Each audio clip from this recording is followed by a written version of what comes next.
এই মুহূর্তে 2 নম্বর অগ্নিবাস, ভুয়ো ভোটার বাতিল হলেই ক্ষমতা হারাবেন মমতা।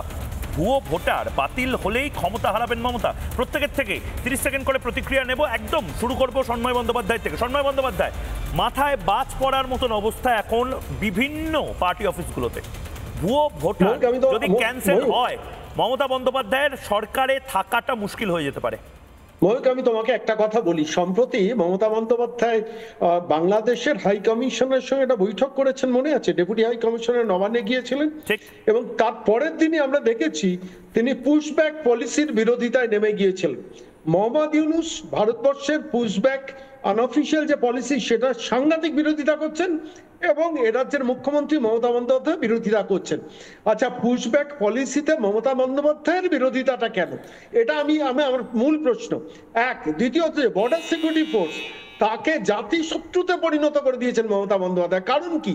পেছনে তার মস্তিষ্কে কাজ করছে রোহিঙ্গাদের ভোটার, শেখ শাহজাহানের ভোটার, শৌকতদের ভোটার। এই ভোটার হিসেবে ভোট করা না গেলে মমতা বন্দ্যোপাধ্যায়ের পক্ষে সংকট এবং সমস্যা।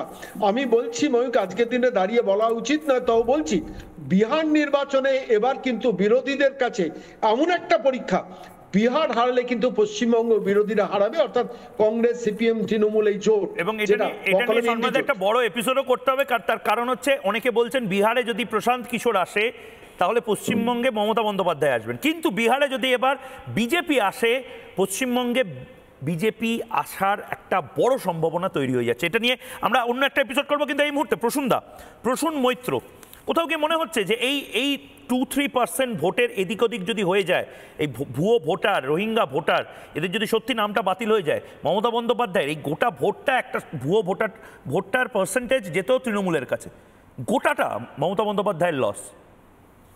প্রসূন, 2-3 কত পার্সেন্ট? এটা কি করে ডিসাইড করা হচ্ছে? না, আমি আরবিট্রারিলি বললাম।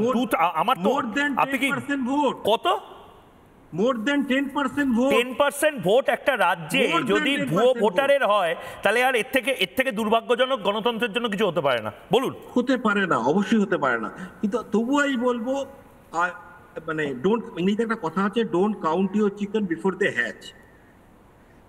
তো এখানে আমাদের সন্তুষ্টির কোনো জায়গা নেই। এটা একটা প্রসেস। আজকে নির্বাচন কমিশন যেটা শুরু করেছেন, যে তাদের বৈধ কাগজপত্র থাকতে হবে, বৈধ প্রসেসের মাধ্যমে আসতে হবে, এটা একটা প্রসেস, এটা শুরু, এটা কিন্তু শেষ নয়।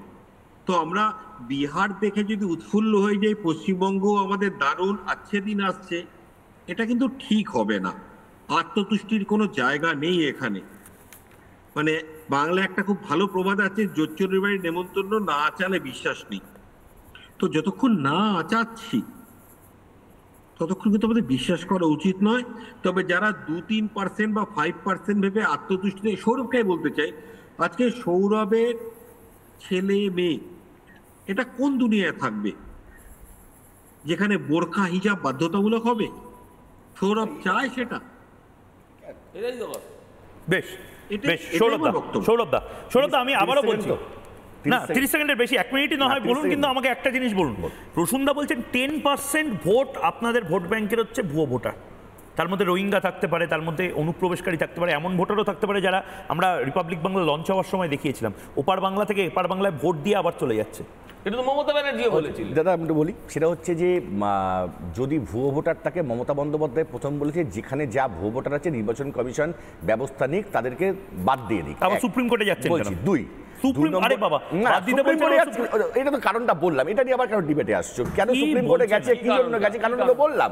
যে সময় নিয়ে আমাদের আপত্তি, আমাদের সময় নিয়ে আপত্তি, আমাদের কাজ নিয়ে আপত্তি। বাংলার জন্য কাজ না, বিহারের জন্য বাংলার জন্য কাজ না, বিহারের জন্য। এবার বলি, এই যে বারবার দেখাচ্ছি যে ভয় পেয়েছেন মমতা, আমি বলি যে দাদা একটু শোনো, আমেরিকায় ধরে নিলাম আমি বিজেপি গেছে এবং ওখানে ট্রাম্পকে হারিয়ে দেবে নরেন্দ্র মোদী। আমি বলছি যদি ভোট হয় ট্রাম্পকে হারিয়ে দেবে, কিন্তু এটা জেনে রাখুন, বাংলায় যতদিন মমতা বন্দ্যোপাধ্যায় বেঁচে আছে ততদিন মমতা বন্দ্যোপাধ্যায়কে হারানো যাবে না। সেটা হবে পিঁপড়ের মুখে লিপস্টিক পরানোর মতন অবস্থা বিজেপির।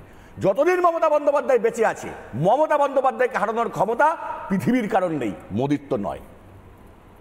সজলদা, আমার না এই কথাটা শোনার পর একজনের কথা মনে পড়ছে, যিনি বলেছিলেন মোদিজি ये जन्म तो क्या आपको और एक जन्म लेना पड़ेगा अगला 50 साल में तो नहीं आओगे আজকে তিনি বলছেন हमें फिर ताकत क्षमता में और क्या बोलता है सत्ता में आने के लिए और एक जन्म लेना पड़ेगा भाई সৌরভ তুমি সিপিএম বিরোধী আন্দোলনে ছিলে সত্যি কথা বুকে হাত দিয়ে বলো তো একটা সময় ছিল যখন আমরা ভাবতেই পারতাম না যে পশ্চিমবঙ্গকে সিপিএম মুক্ত পশ্চিমবঙ্গ দেখতে আমরা আমাদের জীবনে পাবো কিনা আজকে সেখানে সিপিএম শূন্য পশ্চিমবঙ্গ দেখছি আমি জানি তোমার এই ক্লিপিং তোমায় কেটে বিভিন্ন জায়গায় পাঠাতে হবে তোমার দায়বদ্ধতা আছে যে আমি মমতাদির জন্য কি লড়াই করেছি কিন্তু তুমি যতবার এই লড়াই করছো ততবার তুমি তোমার সন্তান সন্ততি পরিবার পরিজনের সঙ্গে বিশ্বাসঘাতকতা করছো